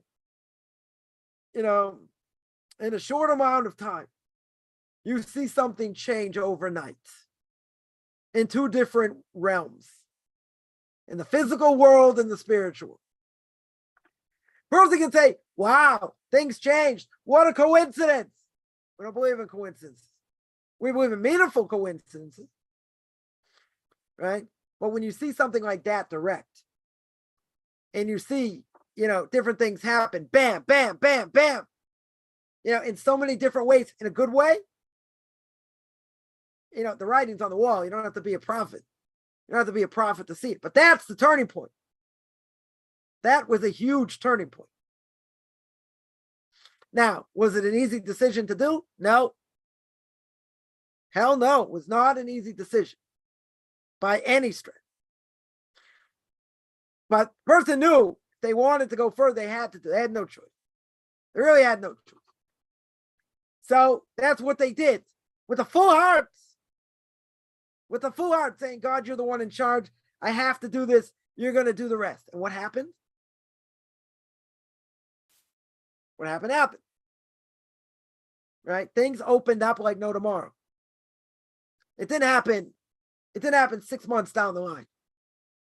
This happened over a period less than a month. Less than a month. Almost instantaneous. Because right after that decision, all kinds of things started moving that were sort of clogged. Let's say better. They're like stuck. Totally stuck. So what changed? What changed over here? Person made a monumental decision. Monumental decision that opened up the heavens. That's what it did. And God says, okay. God says, okay, now I get it. Right? Now I get it over here. Now it makes all sense. Now I'm going to open up other doors. Now, it could be some other people, God says, okay, it's not enough. You got to do more. You got to, okay, depending on the person. Right? Someone asks me what the decision is, I'm not going to say. Just for privacy reasons. But it made a monumental decision. And that changed everything. Now, is that going to be the same for every person? It depends. But what does God want more than anything else? He wants to see that you're serious. He wants to see self-sacrifice. What's a person willing to give up? What are they willing to give up? I'll say my own life gave up a lot. Lost all my money, other things. But you know what? For 25 years, I've had a close connection to the Torah giant of the generation. So God sort of threw me a bone and said, okay, you're going to suffer this way, that way, the other way, but I'm going to give you something that very few people have. And that's a connection to a bona fide Torah giant according to everyone. Whether they agree with them or not, doesn't matter. Right? No one can take that away. Nobody. I mean, he could throw me out. It could happen. I don't think so. Right? But 25 years, a long time. Changed my life. Owe everything to him. Right? No question. But you know what? It came at a price. Came at a serious price. But you know what? The price is worth it. I would have liked other things to work out and different things. Okay. But you know what? No pain, no gain. So yeah, suffered in other ways, majorly. Okay. But having that connection, one of the Torah giants, and hanging around him, for years, different world. The world his grandkids will never see. Something that I saw. But it came at self-sacrifice. It's a lot of self-sacrifice. I don't have regret. I don't have any remorse. I wish certain things would have turned out differently. Okay. But I don't have any remorse over here. So what does God say? You want it so bad? I'm going to put you through the grind. I'm going to put you through a grinder over here. You're going to have life difficult in this way, that way, the other way, everything combined. But you know what? I'm not going to forget you. Right? So people say, people live in Israel. They say they see miracles. Yeah. So they said, is that true? I said, yeah. Said, what do you mean? I said, I hang out. One of the greatest rabbis of the generation. Where I came from, that's a miracle. That's a miracle, no question. No question. So why did God allow that to happen? I don't know. Self-sacrifice. What are you willing to give up? Is Torah that worth it? What are you going to hang on for dear life? Yeah. I owe my life, no question. But again, suffer in other ways. I'm not going to say I had it easy across the board, no question. He was there thick and thin. When I had it easy, when I had it hard. Like a father, no question. That's an absolute miracle. But what changed? I wanted it more than anything else. And I hung on, once he let me in, that was it. I was like glue. I was like, attached to the hip, so to speak. That's what it was like. And I gained, no question. I don't know how much he gained. I can say I gained, no question. No question. But, there are other prices to pay. There are other things a person may suffer through, even though you got that. Okay, very good. Right? But, at the same time, I wouldn't have it any other way. I would have wished certain things would have turned out a little bit different. Okay. Doesn't mean I have remorse. Doesn't mean I have regret. God says, yeah, don't think I'm not thinking about you. That's a huge thing. Huge. Huge. Right? God rewards people measure for measure, but God wants to see self-sacrifice. When a person self-sacrifice, gives everything, puts all his power into it, you never lose. You never lose. We just don't know how things are going to turn out, what's going to happen. Okay, but you don't lose because doors close, doors open. But God wants you to see your soul on a platter. That's what he wants. He wants to see you giving everything to him, no matter what he throws at you. So the mantra is, even if it's hard to say, God, okay, you want to hit me more? Your choice. You're going to say, I'm here forever. I'm not going anywhere. I'm going to serve you no matter how hard it gets. That's the unbelievable closeness that you have because it's you and him against the world. And God can do anything. Right? That's the mantra. It's got me through many times. You leave everything up to him. You say, okay, I got this problem or whatever it is. You deal with it. You're the one in charge. You can do anything at any time. And doors open. Doors are not shut forever. It may not always come out the way we think. But you know what? The mantra is, we always say, God is the one in control. It has nothing to do with me. We have to put our best foot forward. But God wants to see, and I'm convinced, more than anything else, he wants to see how much you want it, how bad you want it, and what you're willing to do to get it. Once he sees that and he's convinced, in the deep heart of hearts, doors can open like no tomorrow. Yeah, I didn't get that far. I'm going to stop there. Let me just see if there are any other questions. I don't see any other questions here. So I do this every Sunday, 9:00 Eastern time, 4:00 Israel time. No Hide Nations coming up, 2:30 Eastern time, 9:30 Israel time on the No Hide Laws. Anyone has any questions, find me on Facebook at Michael Chaim Kaufman, or beyond Orthodox Convergent Judaism. You can send me an email, rabbichaimkaufman@gmail.com, RBBICHIMCOFFMAN @gmail.com. Wish everyone a good beginning of the day, middle of the day,